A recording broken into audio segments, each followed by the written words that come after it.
I'm trying to think how this is going to come across without sounding totally stilted and unspontaneous and so on. What did we do last night, Liz? Good evening. We're here to talk to you about sin.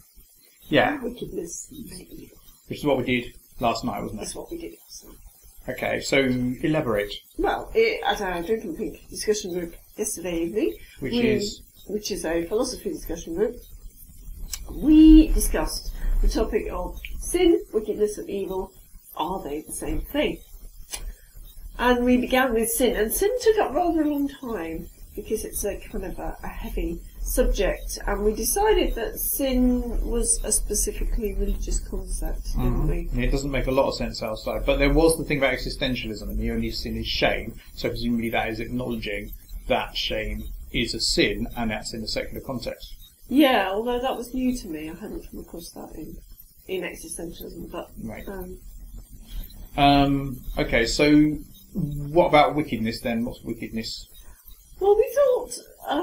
interestingly, he went into the etymology of it, and wickedness has a connection with Wicca, which I didn't know. No, I didn't know that either. So in other words, it's connected to witchcraft, and, it's obvious where that comes from. But wickedness can exist outside the religious framework. Mm-hmm. And did we decide it was always deliberate? I remember thinking that it's when you commit an act where you are emotionally committed to the belief that it's wrong. So you do something knowing that it's wrong? Knowing that it's wrong, but not just intellectually knowing that it's wrong, being committed to the idea that it's wrong. Whereas emotionally. You can sin inadvertently, or without believing it's wrong, or...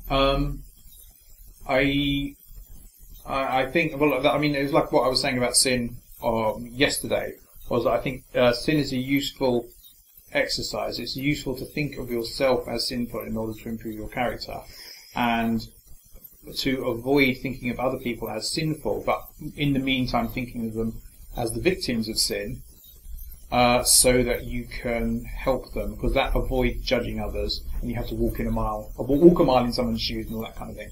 So sin is a sort of intellectual exercise of sort of useful fiction, maybe, whereas wickedness is not that. It's deliberate and emotionally committed to the idea that it's wrong. Also, it's sort of cartoony. It's like the Wicked Witch of the West sort of thing.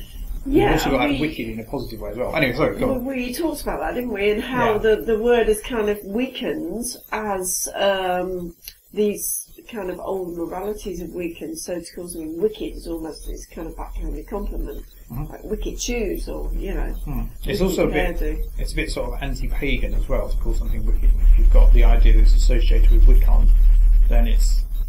Well, I suppose so, although most people don't know that. I didn't know that till last night. But it means that its origin is to be anti-pagan. Yeah, in origin. I think a bit dodgy. Alright, so what about evil then? Evil, well, yes. Now, there was some debate as to whether evil exists outside people or whether it's just what people do.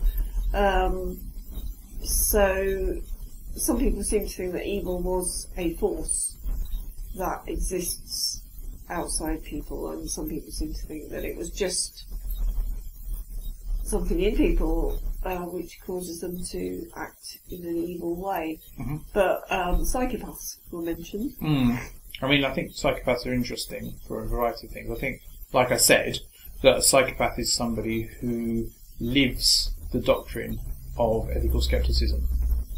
Yeah, I think you need to unpack that phrase a bit, because... Okay, well, if they don't believe that you cannot believe there's right and wrong, it appears that, for example, Bertrand Russell didn't believe there's right and wrong. That didn't stop him from being in the peace movement and in the women's movement, all that kind of thing.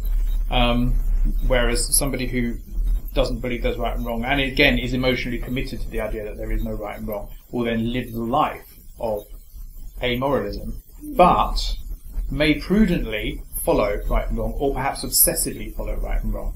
So their motives would be different.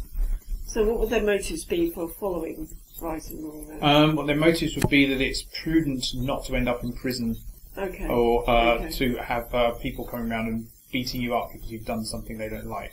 Right, okay. So, yeah, purely practical reasons, but they don't actually believe it. No, but if you're far-sighted enough as a psychopath, your behaviour might be indistinguishable. It's quite Machiavellian, really, isn't it? Yes. Yeah. So we've actually run out of time. We've got that's 5 minutes long now, so we're going to have to stop. So if you like this video, please rate, comment, subscribe, and share. If you dislike it, please tell me why, so I can improve. And I'll see you tomorrow.